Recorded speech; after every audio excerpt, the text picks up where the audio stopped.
इसकी किताब का मौजू है और अभी कितनी वॉल्यूम्स और क्या किस लैंग्वेज में भी अवेलेबल? देखिए, मदरसों में रिफॉर्म्स का एक प्रयास किया गया है और ये किताब दरअसल मदरसों के बच्चों को संविधान की सोल से जोड़ने का एक प्रयास है।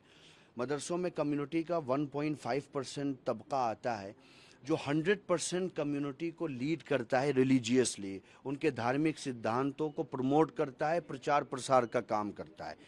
जब वो बच्चे समाज में जाएं तो उनको संविधान की बेसिक नॉलेज होनी चाहिए, उनको अपने अधिकार और अपने राइट्स के बारे में भी पता होना चाहिए, अपनी ड्यूटीज़ के बारे में भी पता होना चाहिए।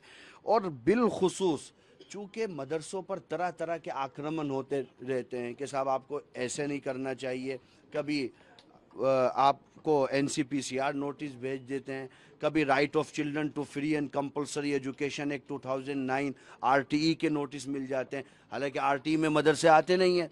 2012 का अमेंडमेंट मौजूद है, Pramati educational and cultural trust versus union of India. Supreme court के 5 जजों की बेंच का वर्डिक्ट है कि मदरसे आते नहीं है आरटीई में, उसने उसको लीगलाइज किया है। केरला एजुकेशन बिल है जिसमें कहा है कि वो इदारे माइनॉरिटीज़ के जो गवर्नमेंट से ना तो एड लेते हैं ना रिकॉग्निशन लेते हैं, वो आज़ाद हैं, आज़ादी से उनको अपना काम करने दिया जाए।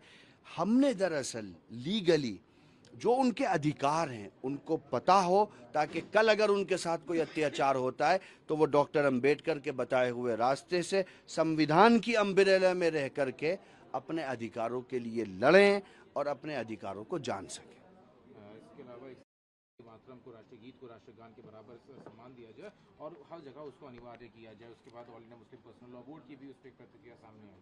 देखिए, पर्सनल लॉ बोर्ड ने क्या कहा है मेरे को उसकी जानकारी नहीं है, लेकिन एक अधिवक्ता होने के नाते बीजो Emmanuel versus state of Kerala 1986 का एक सुप्रीम कोर्ट का वर्डिक्ट है जिसमें सुप्रीम कोर्ट ने ये कहा था, केरला के एक स्कूल की घटना है, वहाँ पर एक ईसाई कम्युनिटी के कुछ बच्चे थे जिन्होंने राष्ट्रगान को लेकर के, उनको आपत्ति थी कि भाई हमारे धर्म की मान्यताओं के खिलाफ है, हम गाएंगे नहीं।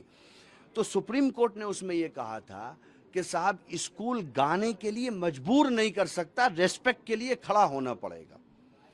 तो जब राष्ट्रगान के लिए 1986 में सुप्रीम कोर्ट का ये वर्डिक्ट है, तो अब उसके बाद देश को, समाज को तय करना चाहिए। और अंतिम में रिफॉर्म्स मदरसों में वही लोग करेंगे जो मदरसों से पढ़ करके आए। रिफॉर्म सरकार नहीं करेगी साहब, रिफॉर्म कोई इंडिपेंडेंट बॉडी नहीं करेगी। अगर रिफॉर्म के नाम पर आप मेडिकल कॉलेज को लॉ कॉलेज बना दो, इसको नहीं कबूल किया जाएगा। आप मदरसों से ये कहो कि आप आईएएस आईपीएस बनाओ, तो भाई मदरसे आईएएस आईपीएस बनाने के लिए नहीं बने हैं। तो इसलिए रिफॉर्म्स एक्सपर्ट बॉडी करेगी। ये किताब उन रिफॉर्म्स की शुरुआत है।